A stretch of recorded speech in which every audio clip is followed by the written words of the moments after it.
Hello everybody, so today I will talk about calculus.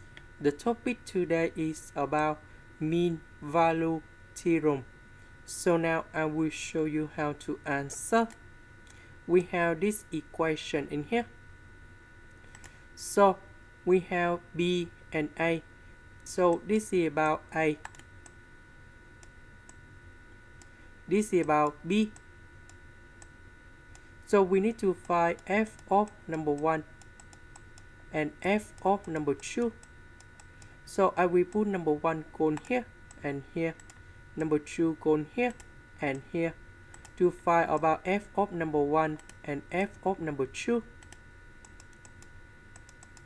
So this one we have number 8 and this one we have 14. So we calculate about this one first.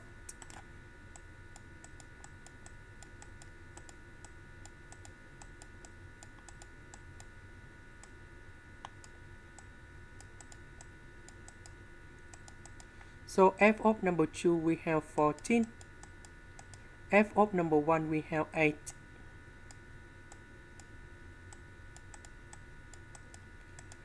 We calculate about this one and we have number 6. Now they want to find the value of values of C. So that's about this one in here. Before we find the value of C, we need to find first the derivative of the function.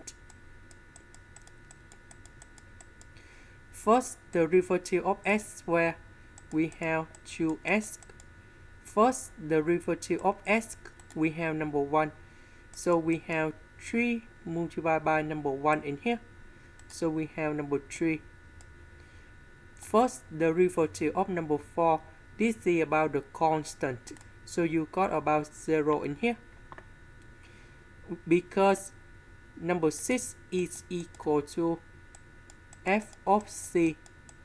So that means number 6 in here equal to this one.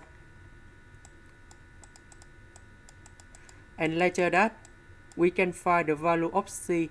So we need to change S into C. So we will have about 6 equal to 2C plus 3. So number 3 we put on the left. So 6 minus 3 we have number 3. 3 divided by 2. And you got about C equals to number 3 over 2. And this is the final answer. This is the end. Thank you for watching.